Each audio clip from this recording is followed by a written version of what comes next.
Preview.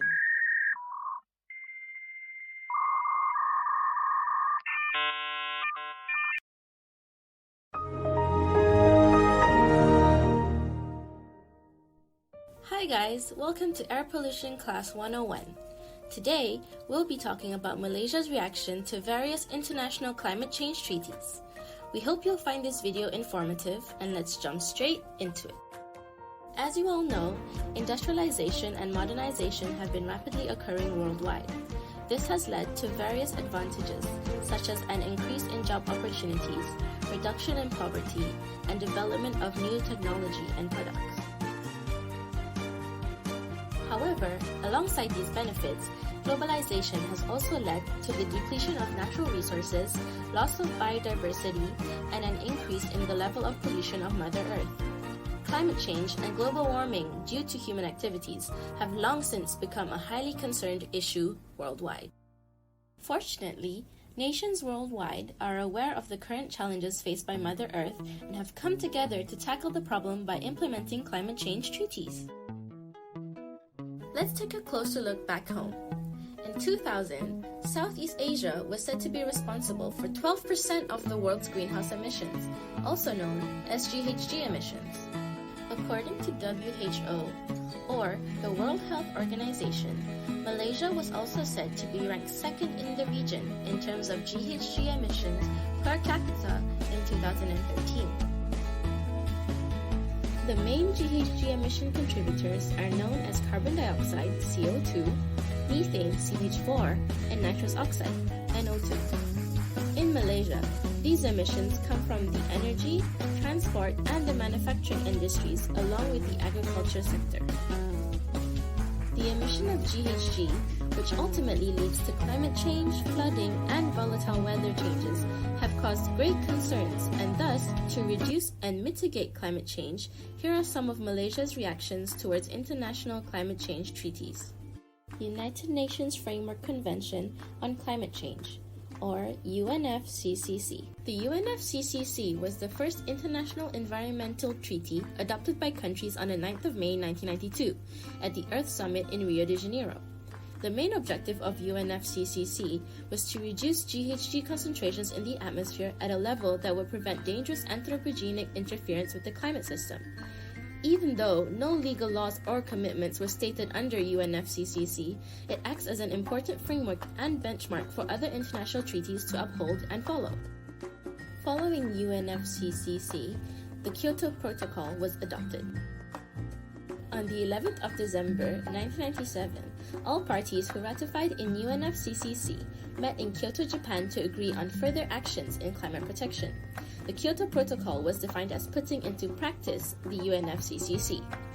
Kyoto Protocol was the first global commitment to reduce GHG emissions responsible for global warming. The protocol established legally binding obligations to reduce GHG emissions based on underlying national differences.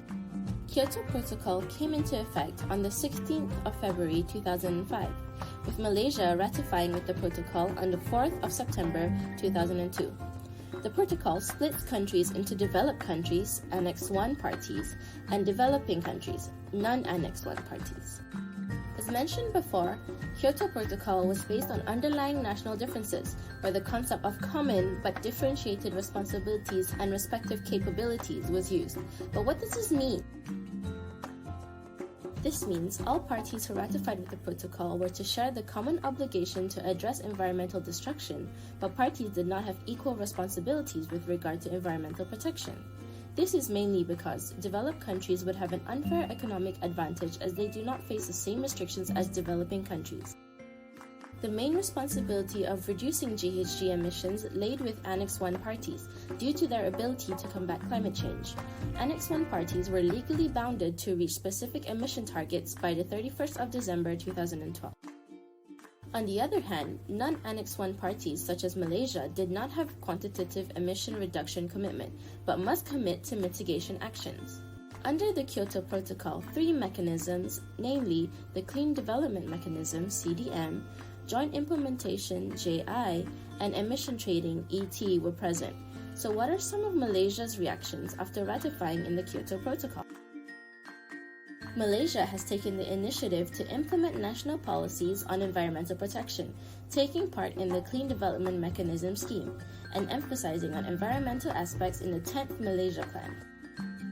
Two main progressive national policies on environmental protection and conservation are introduced, which are the National Policy on the Environment 2002, where all economic, social, and cultural progress in the country are to proceed through environmentally sustainable development, and also the National Climate Change Policy, which coordinates existing legislation and policies along with formulating action and implementation plans against climate change.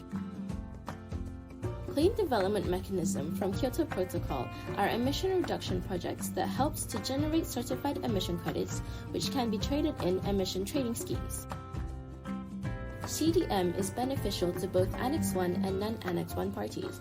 For developed countries, investing in these projects is a cost-effective way to earn carbon credit and reduce GHG emissions, while for developing countries, this is a good way to bring sustainable development to the country.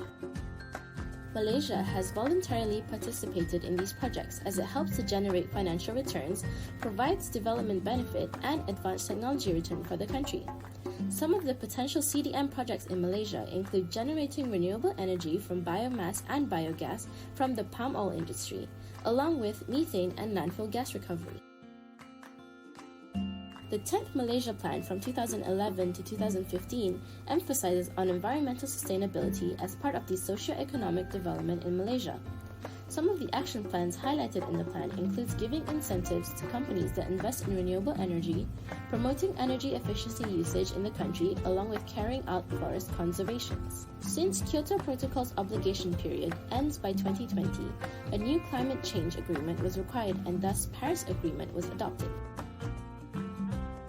In November 2015, 192 parties came together for the UN Climate Change Conference in Paris, where the Paris Agreement was adopted. The agreement sets crucial goals to limit global temperature increase through three areas, which are mitigation, adaptation, and finance. The main goal of the Paris Agreement is to limit global warming to less than 2 degrees Celsius and pursue efforts to limit the rise of CO2 by 1.5 degrees Celsius. Compared to the Kyoto Protocol, Paris Agreement endorses a bottom-up approach. All countries in the agreement must come up with national climate adaptation plans to mitigate global warming. Countries have the flexibility to decide on their climate actions and their time period to achieve their goals. However, this has led to a major drawback in the agreement, which is no consequences or actions to be taken on said country if they do not fulfill these requirements. As part of Malaysia's reaction by ratifying in the Paris Agreement, Malaysia has submitted its intended nationally determined contribution, INDC, to the United Nations prior to the UN Climate Change Conference in Paris. Malaysia has agreed to enhance mitigation efforts by strengthening its non-GHG target in renewable energy, RE, and energy efficiency, EE. In this INDC, Malaysia intends to reduce its greenhouse gas emissions intensity 45% by 2030 relative to its emissions intensity in 2005.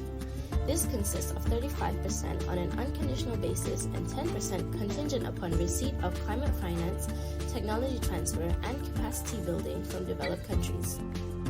Malaysia has also committed to maintain at least 50% level of its forest and tree conservations. We are also proud to say that Malaysia has long practiced sustainable forest management in utilizing its resources and at the same time ensuring the forests continue to function as carbon sinks. Besides that, Malaysia has also stepped outside its solar energy comfort zone and explored potential onshore wind energy as part of efforts to deploy more renewable energy. Malaysia has also issued the world's first green Islamic bond to finance sustainable climate-resilient growth projects. The 11th Malaysia Plan from 2016 to 2020 further focuses on pursuing green growth for sustainability and resilience. This includes strengthening enabling environment for green growth, adopting sustainable consumption and production, strengthening resilience against climate change, and conserving natural resources. These actions will also further help to reduce Malaysia's carbon footprint. Going a little off topic, you might wonder, how is Malaysia currently doing with regards to the INDC and goals submitted?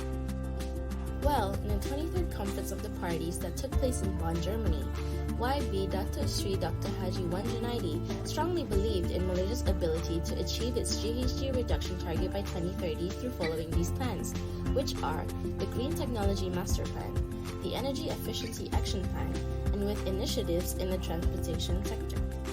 First off, the Green Technology Master Plan 2017 to 2030, which is fundamentally an outcome of the 11th Malaysia Plan. Its objective is to transform Malaysia into a low-carbon and resource-efficient economy through adopting green technology-based practice, system, and product. It promotes concepts such as cogeneration, which is a technology used to decrease fuel consumption and GHG emissions concurrently. This master plan is also essential to facilitate the Transformasi Nasional 2050. Next up, the Energy Efficiency Action Plan, with the main aim to reduce 13 million CO2 emissions by 2030. The launching of the Mass Rapid Transit MRT Phase 1 has also successfully removed 9.9 million cars in 2017 and is estimated to remove an additional 62 to 89 million cars between 2020 and 2030. Recently, in the 24th Conference of Parties, COP24 in Poland, YB Yobiyin has addressed the issue of climate change. She stood firm with Malaysia's stand against diluting the principles of common but differentiated responsibilities, CBDR, where even though climate change is a global problem that needs to be tackled collectively, developed nations should take the lead in climate action based on their historical emissions.